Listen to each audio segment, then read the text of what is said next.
நம்ம எல்லோருமே வாழ்க்கையில ஒரு லட்சியத்தோடையும் கனவோடும் தான் பயணம் செஞ்சுட்டு இருக்கோம். நம்மளுடைய கனவுகளை அடைய நம்ம பெரும்பாலும் முயற்சி செஞ்சுட்டு இருக்கோம் அப்படின்றதுல எந்த சந்தேகமும் இல்லை.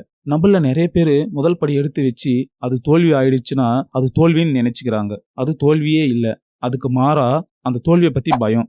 அது மட்டும் இல்லாம நம்மளுடைய எதிர்காலத்தை பத்தி லைஃப்ல என்ன நடக்குமோ அப்படின்ற நிச்சயம் இல்லாத ஒரு நம்பிக்கை தான். இதுதான் நம்மளுடைய தோல்விக்கு முழுமையான காரணம். நம்மளுடைய லைஃப்ல சிலருக்கெல்லாம் எதுக்கு எடுத்தாலும் ஒரு பயமாவே இருக்கும். இந்த பயம் எதனால வருது, எதுக்கு வருதுன்னே தெரியாது. ஆனா இது பெரும்பாலும் நம்மளுடைய கனவுகளை அழிச்சிரும். ஸோ நீங்களும் இந்த மாதிரி பயத்துல இருந்து உங்களால எதுவும் சாதிக்க முடியல அப்படின்னு நினைக்கிறீங்களா? அப்படின்னா இது உங்களுக்கான பதிவு தான். இந்த வீடியோவை ஸ்கிப் பண்ணாம கடைசி வரைக்கும் பாருங்க. அப்பதான் நம்ம சொல்லக்கூடிய விஷயம் என்னன்றது தெரிய வரும். வீடியோக்குள்ள போறதுக்கு முன்னாடி இந்த வீடியோக்கு ஒரு லைக் பண்ணுங்க. ஏன்னா நீங்க கொடுக்குற ஒவ்வொரு லைக்கும் இந்த வீடியோவை மற்றவங்களுக்கு யூடியூப் சஜஸ்ட் பண்ணும். மறக்காம நம்ம சேனலை சப்ஸ்கிரைப் பண்ணிக்கோங்க. பக்கத்துல இருக்கிற பெல் பட்டன் ஆன் பண்ணிக்கோங்க.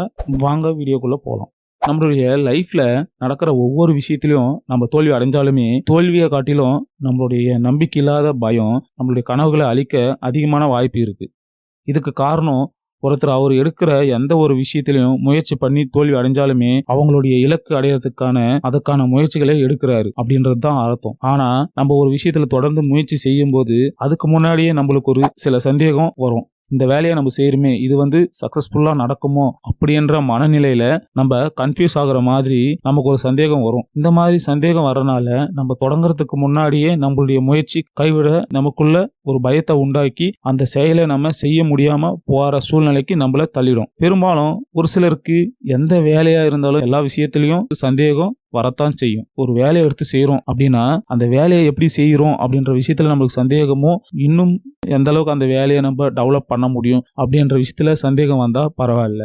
ஆனா நம்ம ஒரு வேலையை எடுத்து செய்யறோம்னா இந்த வேலைக்குன்னு ஒரு சில ஐடியாவை பண்ணி வச்சிருப்போம். அந்த ஐடியா பிரகாரம் நம்ம செய்யறோமா, அதுக்கான யோசனை நம்ம எடுத்து அது தப்பா போனாலுமே அதை நம்ம ஒரு நல்ல நிலைமைக்கு மாற்றத்துக்கு நம்மளுடைய திறமைக்கு இருக்கிற பெரும் சவாலான ஒரு விஷயமாகும். நம்ம செய்யற எந்த ஒரு செயலுமே நம்மளுடைய திறமையை காட்ட அதுல நம்ம சாதிச்சு காட்டணும் அப்படின்ற நம்மளுடைய திறமை மேல நமக்கே சந்தேகம் வரும்போது அப்போ நாம இந்த செயலை பத்தி சரிபார்க்கறதுக்கும் இதுல இருக்கிற வேலையை பத்தி நம்ம தெரிஞ்சுக்கிறதுக்குமே இது ஒரு சிறந்த பதிலாகும். நம்மளுடைய சந்தேகம் நம்ம திறமையை கேள்விக்கு உள்ளாக்கினாலுமே அந்த பயத்துல இருந்து ஓடுறதுக்கு பதிலா அவங்கள சமாளிக்க வேணும் அப்படின்ற திறமை ஏதோ ஒரு விஷயத்துல நம்ம அதை பத்தி நல்லா ஆராய்ஞ்சி அதை தடுக்கும் அளவுக்கு நம்மளுடைய சந்தேகம் சக்தி வாய்ந்ததா மாறும். இது நம்ம கனவை கொண்டுடும்.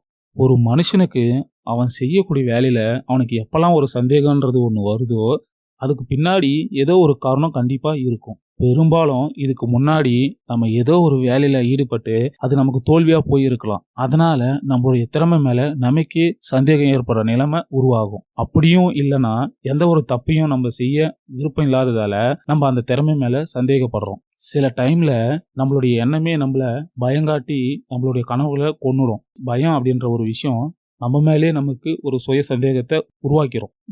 நம்மளை பாதுகாத்து கொள்றதுக்கு ஒரு உண்மை இல்லாத ஒரு விஷயத்த பத்தி நாம நினைச்சு பயப்படுறது இயற்கையானது தானே.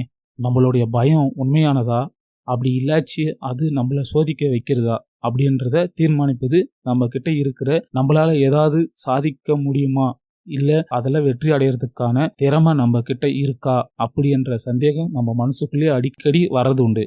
இருந்தாலுமே உங்க சந்தேகத்துக்கான பதிலும் நீங்க அதுல எப்படி சிறந்த முறையில நடவடிக்கை எடுக்கிறீங்களோ அப்படின்றத பொறுத்தது. இந்த பயம்ன்ற ஒரு விஷயம் அது உண்மையானதானா, அப்படி இல்லைன்னா அது நம்ம அதிகமா சிந்திக்கிறதா தோன்றதா அப்படின்றத பொறுத்து தீர்மானிக்கிறது தான் இந்த பயம். நம்மளால ஏதாச்சும் சாதிக்க முடியுமா, இல்ல அது வெற்றி பெறத்துக்கான திறமை நம்ம கிட்ட இருக்கா அப்படின்ற சந்தேகம் நம்ம மனசுக்குள்ள அடிக்கடி எழறதும் உண்டு. இருந்தாலுமே உங்களுடைய சந்தேகத்துக்கு பதில் தர சிறந்த வழி அதற்கான நடவடிக்கை எடுக்கிறது மட்டுமே அப்படின்றத ஃபர்ஸ்ட் நம்ம உணர வேண்டும். நமக்கு ஒரு சந்தேகம் வருதுன்னா அந்த சந்தேகத்தை ஏற்படுத்துற முதல் விஷயத்தை பத்தி யோசிக்கிறது மூலம் நம்ம அதை போக்க முடியும். உங்களுக்கு எப்பெல்லாம் ஒரு சந்தேகம் வருதோ அப்பெல்லாம் அதனுடைய நிலைமையை வேல்யூ செஞ்சு எல்லாத்துக்கும் சரி பார்த்து அதுக்கப்புறம் அது மேல ஒரு சிறந்த நடவடிக்கை எடுக்கலாம். இதுல முதல் படியே நீங்க எடுத்து வைக்க முடியாத அளவுக்கு உங்களை அது மாத்திரும். இந்த தோல்வி அப்படின்றது நம்ம கிட்ட எப்பவுமே நிரந்தரமானது கிடையாது. ஆனா நீங்க அதுக்கான நடவடிக்கை எதுவுமே நீங்க எடுக்காத இருந்தா அதுவே நிரந்தரமா கூட மாறிடும். சிலர்லாம் இந்த தோல்வி பயத்தால நம்ம முதல் படி எடுத்து வைக்கும் போதே அதை தடுக்கிற ஒரு சுச்சுவேஷன் வரும்போது அதுக்கும் மேல ஒரு படி எக்ஸ்ட்ரா எடுத்து வைக்கிறாங்க. அந்த மாதிரி ஒரு முயற்சி செய்யாம தோத்து போறதை விட அந்த மாதிரி ஒரு முயற்சி செஞ்சு அதுல தோத்து போனாலுமே அதுக்கு ஒரு அர்த்தம் இருக்கும். அதுல நம்ம தோல்வி அடையறதுனால நமக்கு ஒரு சிறந்த அனுபவத்தை நம்ம கத்துக்க முடியும். அதே போல நம்மளுடைய மன தைரியமும் நமக்குள்ள பிறக்கும். அதனால நம்ம எதுனாலும் பெற முடியும். எப்பவுமே நீங்க உங்கள நம்புங்க. உங்ககிட்ட இருக்கிற பழக்கத்த பத்தி தெரிஞ்சுக்கோங்க. உங்களுக்கு என்ன தேவையோ எல்லாமே உங்ககிட்ட இருக்கு அப்படின்னு உங்கள நீங்க உணருங்க. நமக்கு லைஃப்ல நடக்கிற சவால்களை நம்ம சந்திக்க, நீங்க அத மீண்டும் சவாலா எடுத்து செய்யறது ரொம்ப ரொம்ப அவசியம். இந்த மாரி சவால நீங்க சந்திக்கும்போது, உங்ககிட்ட இருக்கிற திறமை உங்கள அறியாமலே வெளியே வர்றத நீங்க உணர முடியும். சில விஷயத்துல உங்களுக்கு ஏற்றத்தாழ்வு வரும். ஆனா, அதெல்லாம் நீங்க பொருட்படுத்தாம உங்கள நீங்க நம்பித்தான் ஆகணும். நம்ம தற்போதைக்கு செய்ற ஒரு சின்ன விஷயமா இருந்தாலுமே, அது சின்ன விஷயமா தான் தெரியும். ஆனா, சில டைம்ல ஏதோ ஒரு விஷயத்த நமக்கு கத்து தரும். அப்படி உணர்த்தும்போது, அந்த டைம்ல கூட நம்மள ஆச்சரியப்படுத்தலாம். அப்படி இல்லாச்சு நம்மள குழப்பத்திலயும் தள்ளிவிடலாம். நம்ம அன்றாட வாழ்க்கையில இயற்கையாவே சில அதிசயமான சம்பவம், சில நல்ல நிகழ்வும், அதாவது எதிர்பாராத விதமான ஒரு நண்பரிடம் போய் பேசுறதும், இப்போ ஒரு புதிய நண்பரை நம்ம சந்திக்கிறதும், எதிர்பாராத இடத்துல நம்ம ஒரு பொருளை தேடி கண்டுபிடிக்கிறதும், இதெல்லாம் சில டைம்ல நம்மள அவாய்ட் பண்ணாலுமே, ஆனா பல டைம்ல நமக்கு ஒரு அழகான தாக்கத்தை ஏற்படுத்தும். சிலர்லாம் இத விதி அப்படின்னு சொல்லுவாங்க. ஆனா மத்தவங்க எல்லாம் இத ஒரு பெரிய விஷயமாவே பார்க்க மாட்டாங்க. நம்ம எல்லாருக்குமே கனவுகள் இருக்கிறது உண்மைதான். ஆனா அத பல பேரு செயல்படுத்த விருப்பம் இல்லாம இருப்பாங்க. இந்த தோல்வி பயம் நிறைய இருக்கிறனால நம்மள முட்டாளாக்கி விடுமோ, இல்ல மத்தவங்க என்ன நினைப்பாங்க அப்படின்னு நம்மள அவாய்ட் பண்ணிடுவாங்களோ, இதெல்லாம் நம்மள தடுக்கும் அப்படின்னு நம்ம பல காரணம் சொல்லலாம். இந்த தோல்வி பயத்தை உண்மையிலேயே தோல்வியை காட்டிலும் நம்மளுடைய கனவுகளை அதிகமா கொல்லும். எந்த ஒரு விஷயத்திலையும் ஒரு ஆர்வமா இருக்கிறவங்களும், வாழ்க்கையை பத்தி புரிதல் இல்லாம இருக்கிறவங்களும் யாருமே சரியானவர்களா நம்ம சொல்ல முடியாது அப்படின்ற உண்மையை சிலர்லாம் தெரிஞ்சுப்பாங்க.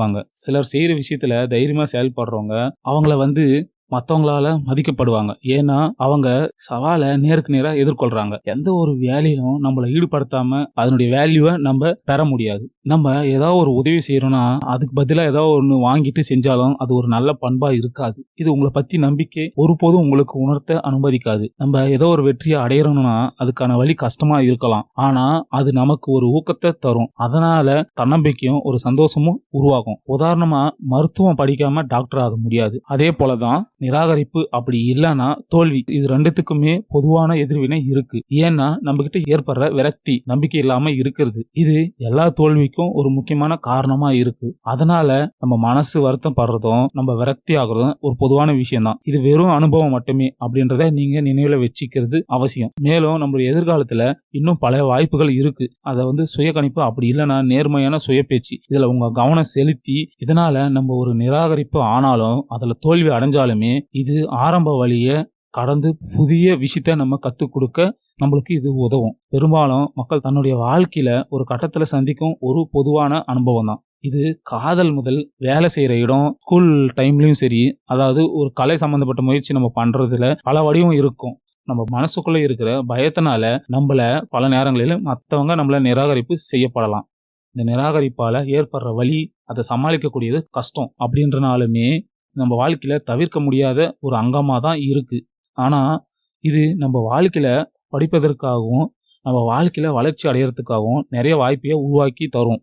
நம்மள நிறைய விஷயத்துல நிராகரிப்பை செய்யறவங்க சவால்களை சந்திக்கக்கூடிய ஒரு தனிப்பட்ட தோல்வியின் உணர்வு. நம்ம பயத்தினால நம்மளுடைய தகுதி, நம்மளுடைய திறன் இது எல்லாமே ஒரு கேள்விக்கு உள்ளாக்கப்படலாம். அப்படி இல்லைன்னா நம்மளையும் மற்றவங்களையும் தாழ்த்தி விட்டுதான் உணரலாம். அப்படின்றத நீங்க நல்லா புரிஞ்சுக்கணும். ஒரு குறிப்பிட்ட சூழ்நிலையில ஒரு முடிவை நம்ம லேட் பண்ணாம நம்மளுடைய மனுஷங்கிட்ட நம்மளுடைய மதிப்பும் மாறாமல் இருப்பதையும் உறுதி செய்யறது, நினைவுல வச்சுக்கிறது ரொம்ப அவசியம். நம்ம லைஃப்ல நிராகரிப்பு பண்றது, தோல்வி அடைகிறதும் இது ரெண்டுமே இயற்கையானது. இது நம்ம வாழ்க்கையில தவிர்க்க முடியாத ஒரு பகுதி கூட சொல்லலாம். நாம எல்லாருமே இது ஒரு கட்டத்துல சந்திக்க நேரிடும். இருந்தாலும் ஒரு சிறந்த ஆலோசனையை வழங்க முடியும். நம்ம எல்லாருமே நினைக்கிறோம் வெற்றி அப்படின்றது திறமை மட்டும் சார்ந்தது இல்லை.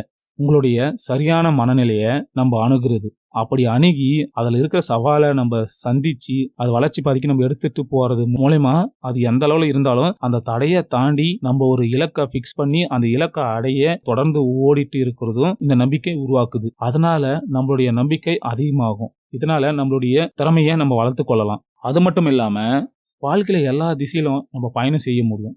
உதாரணமா சொல்ல போனா இந்தியாவிலே பிரபலமான தொழிலதிபர் ஒருவர், ரிலையன்ஸ் இண்டஸ்ட்ரீஸ் நிறுவனமான திருபாய் அம்பானி அவர்கள் 1980களில் அப்ப இருந்த சூழ்நிலையில அந்நிய செலாவணி ஒழுங்குமுறை சட்டத்துல ஃபெரா அப்படின்ற ஒரு சட்டத்தை மீறியதாக இந்திய அரசாங்கம் ரிலையன்ஸ் இண்டஸ்ட்ரீஸ் மீது கடன் வாங்கிய வரம்பை மீறியதற்காக விசாரணை தொடங்கினாங்க. அந்த டைம்ல அவரு ஒரு உண்மையான சவாலை சந்திச்சாரு. அதாவது வெளிநாட்டு முதலீடுல ரிலையன்ஸ் பங்குகளின் விலையை மோசடி செய்ததாக அதை அபகரிச்சிட்டாங்க அப்படின்னு நம்முடைய அரசாங்கம் அவர் மேல ஒரு குற்றம் சாட்டினாங்க. அப்போ இந்த நிறுவனம் அரசாங்கத்தால மிக கடுமையா குற்றம் சாட்டப்பட்டது. அம்பானியோ தன்னுடைய நிறுவனத்தை பாதுகாக்கக்கூடிய வளர்ச்சியில அதனுடைய நிலைப்பாட்டுல அவர் ஒரு உறுதியா இருந்தாரு. இந்த சவாலான டைம்ல ரிலையன்ஸ் இண்டஸ்ட்ரீஸ் தொடர்ந்து வளர்ச்சி அடைந்தது. இன்னைக்கு ரிலையன்ஸ் இண்டஸ்ட்ரீஸ் இந்தியாவில் மிகப்பெரிய முக்கிய நிறுவனமா ஆயிடுச்சு. இதனால நீங்க அடுத்த முறை ஒரு கஷ்டமான வேலையில ஈடுபடும் போது அந்த தடையை சந்திக்கும் போது உங்களுக்கு ஒரு எக்ஸாம் இருக்கு அப்படின்றத நினைவுல வச்சுக்கோங்க. இந்த எக்ஸாமால உங்களுடைய வாழ்க்கையில பல மாற்றத்தை ஏற்படுத்தலாம். இதனால நீங்க கஷ்டமா இருக்குதுன்னு சொல்லிட்டு அந்த வேலையை கைவிடாம அதை தொடர்ந்து நீங்க ட்ரை பண்ணி நம்மளால வெற்றி பாதைக்கு எடுத்து செல்ல முடியும். ஸோ நம்ம பயத்தினால ஏதோ ஒரு விஷயத்துல ட்ரை பண்ணி தோல்வி ஆயிடுச்சுன்னா அதை தொடர்ந்து ட்ரை பண்ணும்போது நம்ம அதில் தோல்வி அடைஞ்சாலுமே அந்த தோல்வி உங்களை மேலும் முயற்சி செய்ய தூண்டும். அடுத்த டைம் உங்களுடைய கனவுல நீங்க ட்ரை பண்ணும்போது வெற்றி உங்களை தேடி வரும். உங்களை தடுத்து நிறுத்தும். அந்த சந்தேகத்தை இன்னும் கொஞ்சம் கொஞ்சமா போக்க ட்ரை பண்ணுவீங்க. நம்மளுடைய கனவுல நம்ம அடைய முடியாத இடத்துக்கு போறதுக்கு ஒரு திட்டத்தை வரையறை செய்யலாம். ஸோ இந்த பதிவு உங்களுக்கு ரொம்ப பயனுள்ளதா இருந்திருக்கும்னு நம்புறோம். இந்த பதிவை பத்தி ஏதாவது கருத்து சொல்லணும்னா கீழே இருக்கிற கமெண்ட் பாக்ஸ்ல கமெண்ட் பண்ணுங்க. இந்த சேனலுக்கு இப்பதான் நீங்க ஃபர்ஸ்ட் டைமா வரீங்கன்னா மறக்காம நம்ம சேனலை சப்ஸ்கிரைப் பண்ணிக்கோங்க. பக்கத்துல இருக்கிற பெல் பட்டன் ஆன் பண்ணிக்கோங்க. லைக் பண்ணுங்க. இந்த பதிவு உங்களுக்கு பிடிச்சா உங்க ஃப்ரெண்ட்ஸுக்கும் ஷேர் பண்ணி விடுங்க. வேற ஒரு நல்ல வீடியோல பார்ப்போம். நன்றி.